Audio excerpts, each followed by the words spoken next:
Shalom sahabat Narwastu, salam sehat. Ini adalah podcast majalah Narwastu yang ke-130.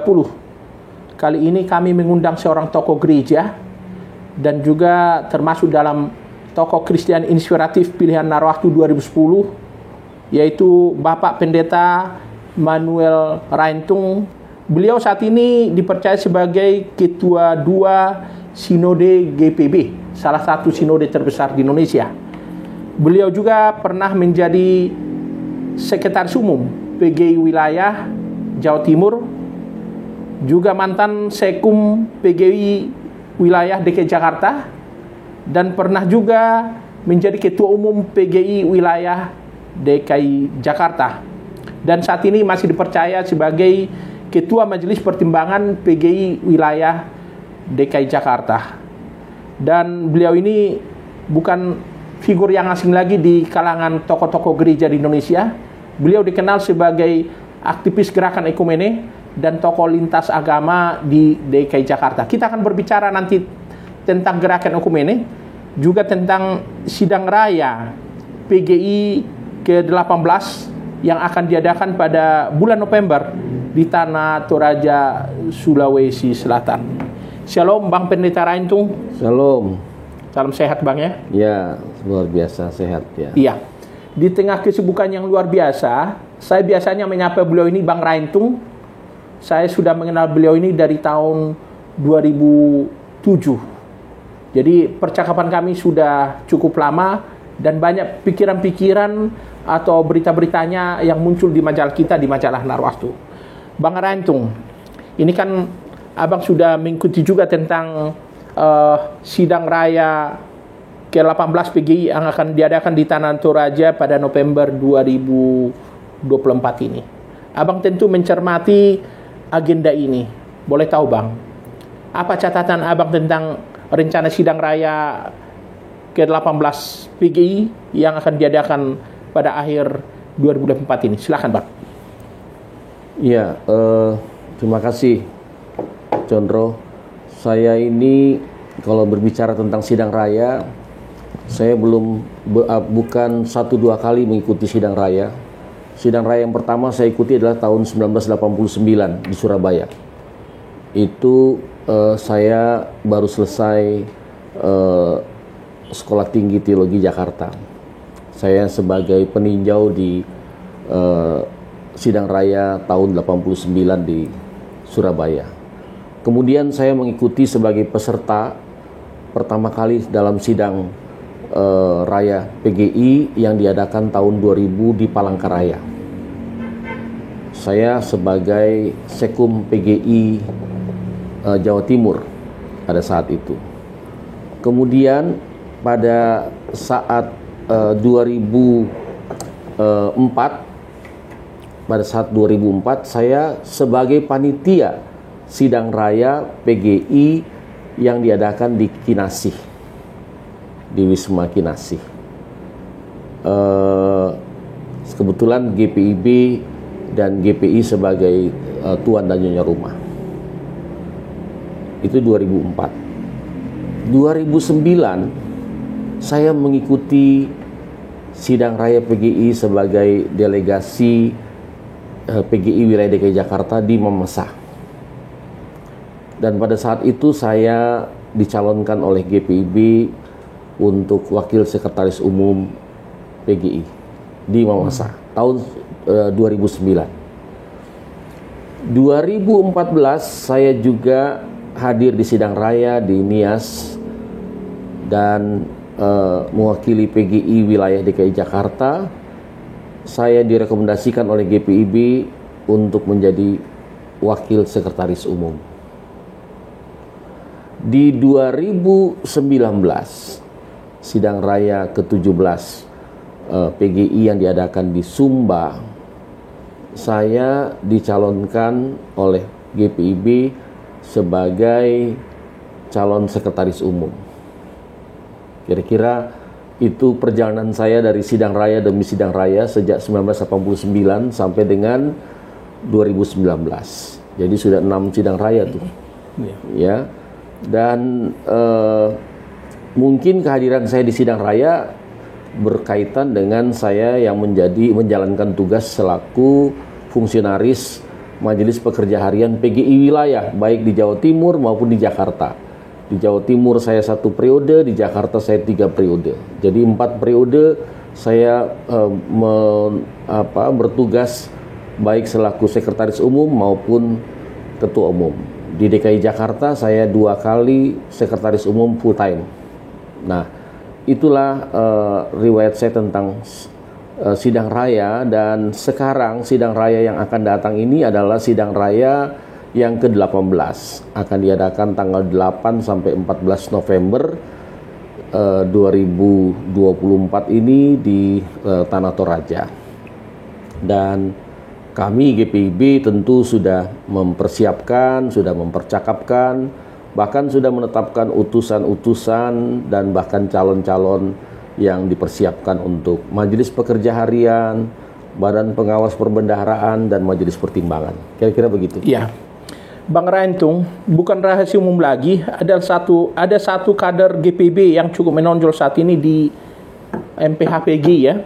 Iya. Dan kami dengar juga langsung, bahkan muncul di media dan media sosial, ini pendeta Jimmy Sormin MA.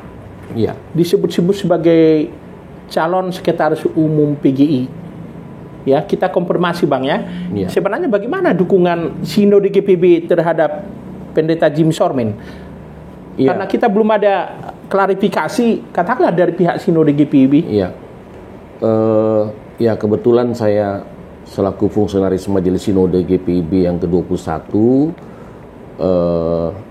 kami sudah mempercakapkan sesuai dengan surat PGI untuk menuju sidang raya ke-18 ini, setiap gereja mempersiapkan calon-calon pemimpin PGI yang akan datang.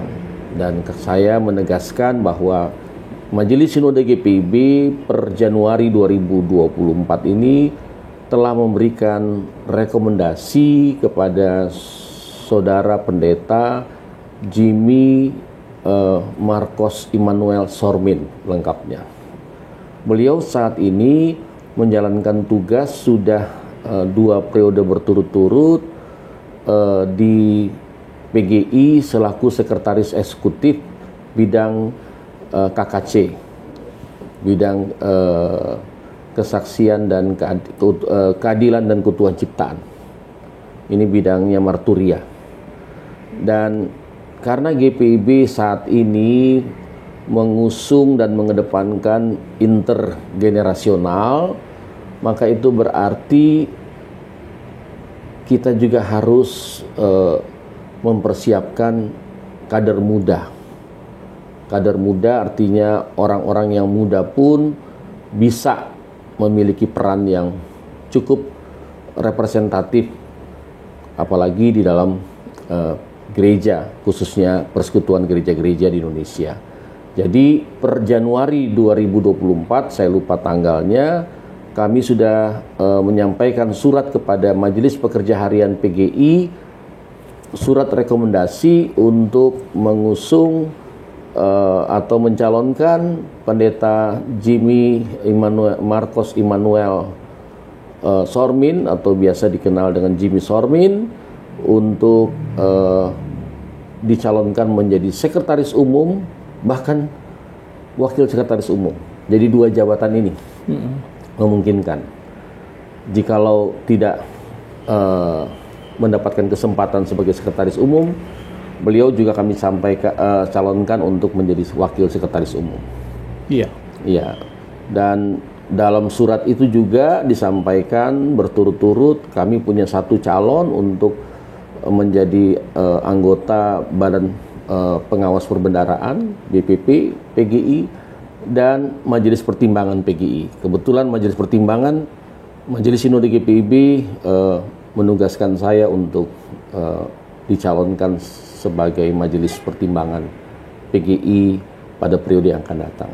Iya, Bang Rantung, menurut saya ada sesuatu yang agak perlu kita kritisi ya. Kenapa Abang dicalonkan menjadi calon Dewan Pertimbangan? Karena kalau kita lihat jejak rekam Abang ya, pernah jadi sekretaris umum PGI di Jawa Timur, di wilayah Jakarta, ketua umum, kemudian sekarang ketua majelis pertimbangan. Bukankah abang lebih pas jadi calon ketua umum PGI? Kalau kita lihat dari gerakan ekumene yang abang ikuti selama ini, termasuk pengalaman di kerjasama dengan gereja-gereja, gimana menurut abang?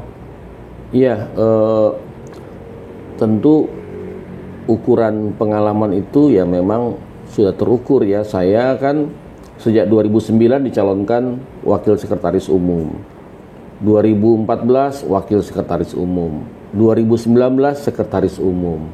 Harusnya jika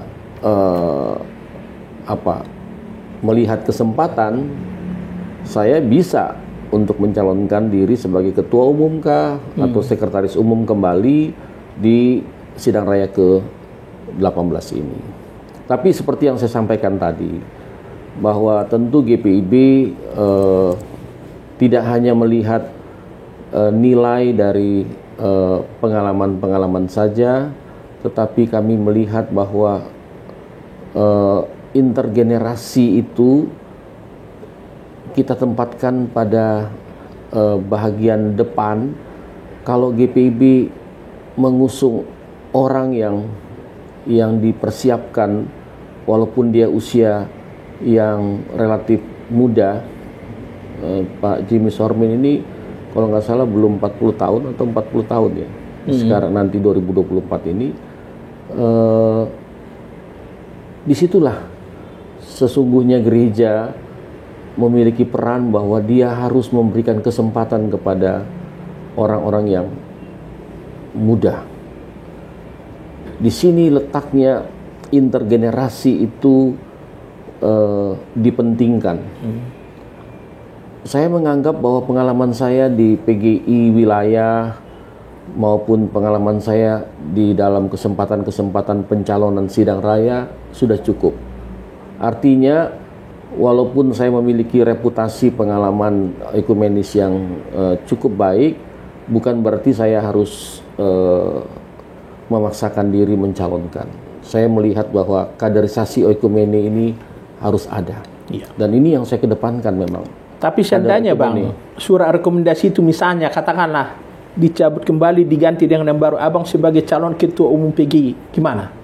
Ya, saya kira keputusan lembaga dalam hal ini sudah dipertimbangkan secara matang, ya. Dan saya juga masih mengikuti gerakan ekumene ini, perjalanan gerakan ekumene ini. Saya melihat bahwa memang rekan saya, Jeki Manuputi, itu teman sekelas saya di Sekolah Tinggi Teologi dan Filsafat Jakarta. Kami sama-sama masuk, sama-sama selesai. Kemudian saya lebih banyak gerakannya di ekumene gerejawi. Beliau lebih mengarah kepada gerakan kemasyarakatan dan lintas agama. Dan akhirnya kami bertemu di sidang raya 17 PGI di Sumba. Beliau calon sekum, saya juga calon sekum. Jadi saya melihat bahwa jalannya pendeta Jeki itu mungkin lebih perlu mendapatkan dukungan. Kalau dia akan dipersiapkan menjadi ketua umum, saya juga mendukung. Itu Bang ya? Ya, saya juga mendukung untuk pendeta Jeki Fritz Manuputi ini untuk didukung menjadi calon ketua umum. Bukan karena soal rekan, tapi saya melihat bahwa kesinambungan PGI memang harus dilakukan. Saya juga mendengar ada calon-calon lain juga, terutama dari kelompok perempuan pendeta, yang kita juga harus melihat bahwa persaingan untuk menjadi calon pemimpin GPIB itu harus dibuka seluas-luasnya. Jadi bukan hanya mereka yang sudah mempunyai reputasi pengalaman yang baik, ya kita belajarlah melihat juga dari tokoh-tokoh masyarakat kita yang mungkin tidak diduga-duga menjadi pemimpin begitu. Jadi ini juga ada harus kita lihat juga ada jalan Tuhan, ada keinginan Tuhan. Saya melihatnya di situ, dan saya mencoba menempatkan diri, walaupun saya punya kesempatan ataupun punya pengalaman, tetapi saya tidak merasa bahwa kesempatan dan pengalaman itu harus saya kedepankan. Saya harus memberikan kesempatan pula kepada yang lain. Jadi kami sudah bulat, GPIB mencalonkan Pendeta Jimmy Immanuel Marcos Sormin sebagai calon sekum dan wasekum. Iya, kalau kita bicara tentang figur Pendeta Jimmy Sormin ini, Bang, mungkin Abang sebagai ketua 2 sinode GPIB bisa menyampaikan apa sebenarnya nilai plus, katakanlah di GPIB sendiri, kemudian begitu dia tampil sebagai salah satu pengurus di MPH-PGI. Ya, Pendeta Jimmy Sormin menjadi seorang pendeta muda di GPIB yang diberikan kesempatan untuk memenuhi lowongan pelayanan di PGI. Saya tidak ingat, kalau tidak salah itu sesudah Nias, ya, sesudah sidang raya Nias. Antara sidang raya Nias dengan Sumba, beliau menjalankan tugasnya, kalau tidak salah sebelum Sumba. Dan proses untuk rekrutmen seorang sekretaris eksekutif di PGI juga tidak mudah, tidak begitu saja, bahkan lebih sukar lah dibandingkan untuk menjabat jabatan MPH. Kalau jabatan MPH kan siapa saja bisa dan diterima oleh gereja-gereja untuk dipilih. Tapi kalau proses rekrutmen seorang sekretaris eksekutif atau sekretaris pelaksana di PGI itu tidak mudah. Banyak sekali kriteria, banyak sekali syaratnya. Selain dukungan Majelis Sinode GPIB, Majelis Sinode Gereja yang bersangkutan. Jadi, dan beliau dianggap punya interest. Karena waktu itu pendeta masih muda sekali. Beliau belum 30 tahun kalau tidak salah. Pada saat itu menjadi seorang pendeta, dan di antara beberapa pendeta dicalonkan lah. Jadi beliau bukan satu-satunya seorang calon, tapi sudah ada beberapa calon, dan diterima. Periode pertama menjalankan tugas dengan baik. Periode kedua semakin baik lagi kinerja beliau dan integritas beliau. Dan sekarang ini periode yang ketiga, dan menurut saya beliau mumpuni. Gitu ya? Ya, mumpuni. Apalagi ya, PGI ini kan punya spesifikasi tugas tanggung jawab yang berbeda dengan di gereja. Jadi harus membuka mata itu tidak. Kalau di gereja kadang-kadang kita begini, sudah seperti kacamata kuda begitu. Kalau di gereja, ya urusannya gereja, GPIB gitu aja. Tapi kalau di PGI kita sudah harus meluas, membuka. Jadi harus melihat, semua dilihat. Tidak bisa hanya satu gereja atau satu organisasi, tapi harus melihat. Bahkan di PGI itu relasi dengan pemerintah, relasi antar agama, relasi antar gereja itu harus kuat. Dan kami merasa bahwa Pendeta Jimmy bisa. Iya. Kalau kita bicara sidang raya ke-18 PGI yang akan diadakan di Tanah Toraja pada awal November ya? 8 sampai 14 November. Awal November 2024. Di satu sisi, pada akhir November 2024 ini juga kita akan mengikuti pilkada serentak di sejumlah daerah di tanah air. Apa yang Abang lihat di sini? Bagaimana mestinya nanti peran gereja dalam melihat atau menyikapi pilkada serentak ini? Karena gimana pun juga ada kader-kader dari gereja juga yang maju jadi calon bupati, calon wali kota, calon gubernur, Bagaimana Abang melihat itu? Ya, saya kira gereja perlu memiliki pandangan berdemokrasi yang baik. Ya. Jadi gereja dan demokrasi itu harus dilihat bahwa gereja juga harus ramah dengan demokrasi. Ramah dengan demokrasi itu berarti gereja mau ikut serta, mau menunjukkan perannya dalam pembangunan demokrasi. Dan karena itu saya kira kalau ada tokoh-tokoh masyarakat yang juga adalah warga gereja atau warga gereja yang merupakan tokoh-tokoh masyarakat, kita perlu mendukung, memberikan kesempatan bagi mereka, dan jikalau perlu kita memperlengkapi mereka. Ada kalanya kita hanya mengusung calon kepala daerah itu supaya kita mendapatkan sesuatu.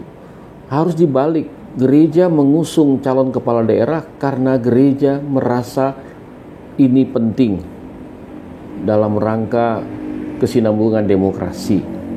Tapi yang diusung itu harus warga gereja yang mempunyai integritas dan kualitas yang mumpuni juga.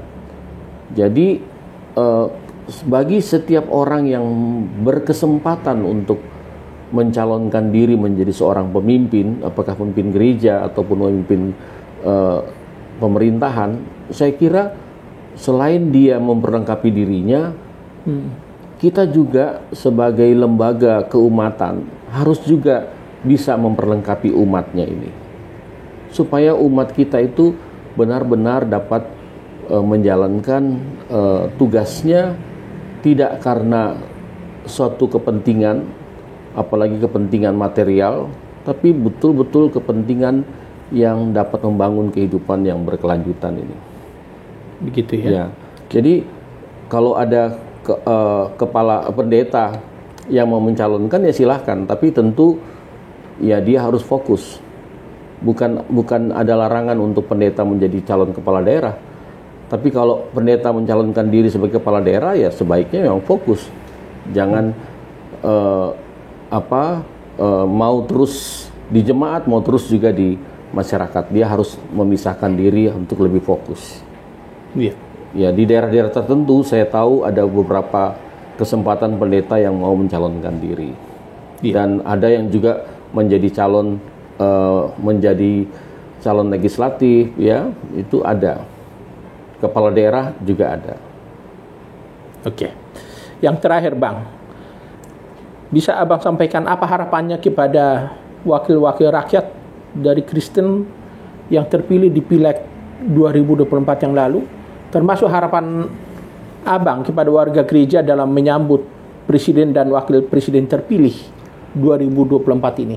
Iya, kita belum punya data berapa anggota legislatif yang terpilih ini yang berlatar belakang Kristiani atau warga gereja.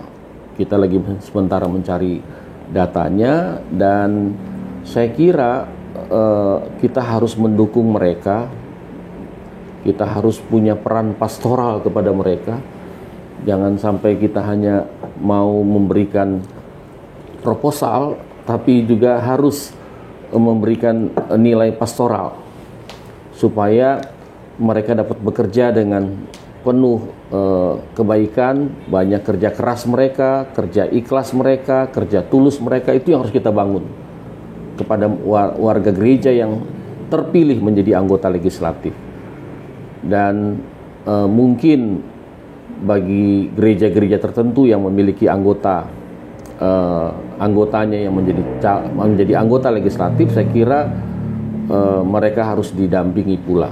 Jangan sampai mereka terjebak hanya karena kepentingan-kepentingan pribadi, kepentingan-kepentingan material, maka mereka tidak bisa melanjutkan tugasnya dengan baik. Begitu pula tentu harapan bagi kepala negara dan wakilnya, presiden dan wakil presiden. Saya kira kita sudah memahami bahwa presiden dan wakil presiden sudah terpilih. Kita tidak perlu untuk menggugatnya, tapi mari kita mendukungnya, menyokong mereka, mendoakan mereka, dan kita membangun kerjasama yang baik. Gereja bersama pemerintah, Kita perlu membangun relasi agar supaya kehidupan bersama kita, bermasyarakat, berbangsa, dan bernegara ini ke depannya bisa lebih harmonis. Ke depannya bisa mendatangkan kesejahteraan bersama. Saya kira kesejahteraan Indonesia ke depan tidak bisa dipungkiri, memang juga tergantung dari para pemimpin, terutama kepala negara, wakil, dan juga para mereka yang berada di eksekutif dan juga di legislatif. Ya. Saya kira begitu. Ya. Para sahabat Narwastu, itulah perbincangan yang cukup menarik dengan seorang tokoh gereja, tokoh gerakan ekumene, yang juga sahabat Narwastu. Beliau ini termasuk dalam tokoh Kristiani Inspiratif 2010 pilihan majalah Narwastu. Ini kedua kali beliau berkunjung ke kantor kami. Kami bisa bertukar informasi dan berbincang tentang situasi gereja, masyarakat, dan bangsa. Terima kasih Bang Pendeta Rantung. Ya, kiranya Abang selalu sehat dan diberkati Tuhan dalam menjalani tugas sebagai salah satu petinggi di Sinode GPB. Akhirnya kami undur diri. Shalom, salam sehat, dan Tuhan memberkati Indonesia.